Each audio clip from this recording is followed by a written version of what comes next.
Assalamualaikum warahmatullahi wabarakatuh. Perkenalkan, nama saya Sarah Sandriani dengan NIM 21002123.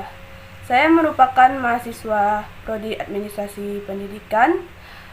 Baiklah, pada kesempatan kali ini saya akan mengerjakan tugas mata kuliah Manajemen Humas yang diampu oleh Bapak Dr. Hanif Al-Qadri.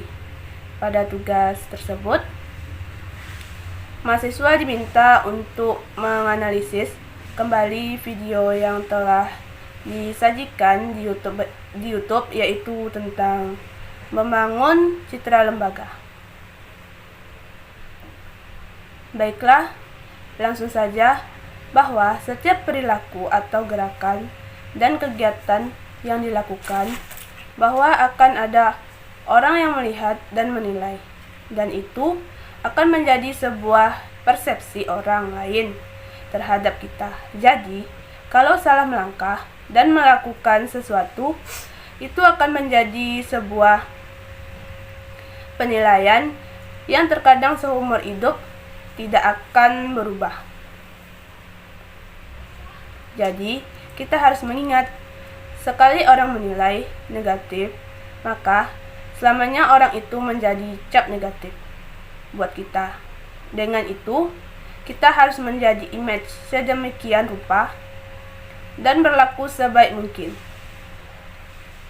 Nah, itu terkait tentang materi pada minggu ini, terkait dengan membangun citra lembaga. Menurut Sandra Oliver, pada tahun 2006, istilah citra adalah gambaran tentang sikap, mental, ide yang dihasilkan oleh seseorang atau organisasi, dan kepribadiannya. Jadi, yang namanya citra itu menjadi sebuah kepribadian atau personality yang ditunjukkan kepada masyarakat dan kepada publiknya. Apakah itu publik internal ataupun eksternal? Jadi, sedikit saja.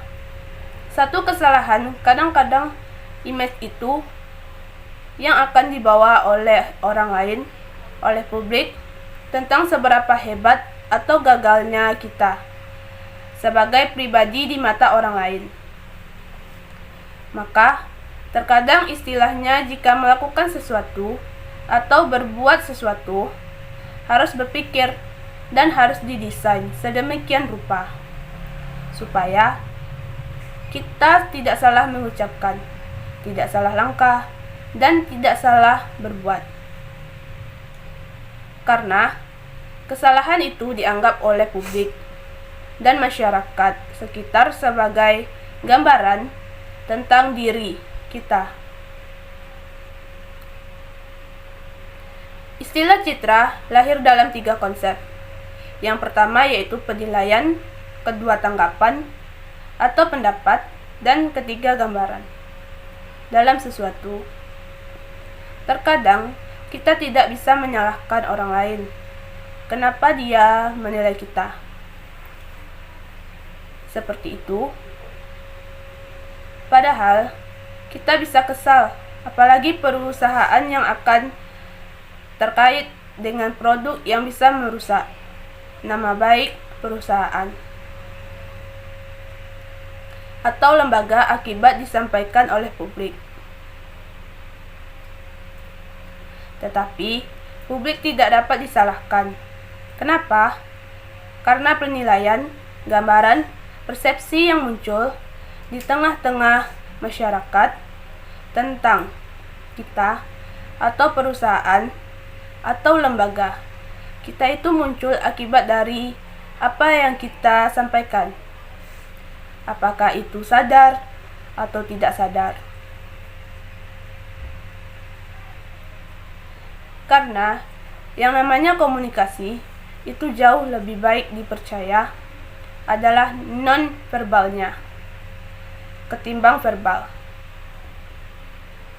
Verbal seringkali bermasalah dan ini satu titik penilaian tanpa mengatakan sesuatu. apa yang kita lakukan, dan gerak-gerik yang kita perbuat. Juga merupakan indikasi komunikasi yang ditangkap oleh orang lain. Dan itu akan menjadi sebuah penilaian. Bahkan, yang parahnya itu menjadi sebuah kesimpulan dan gambaran tentang siapa kita.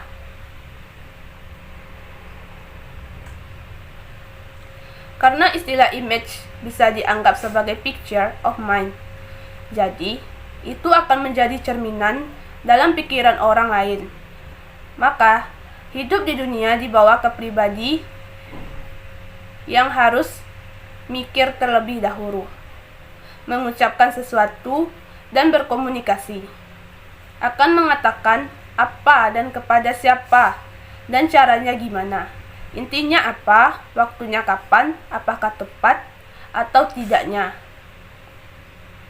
Misalnya, ketika kita ingin berkomunikasi kepada orang lain yang lebih tua, itu etika moralnya dan sopan santunnya.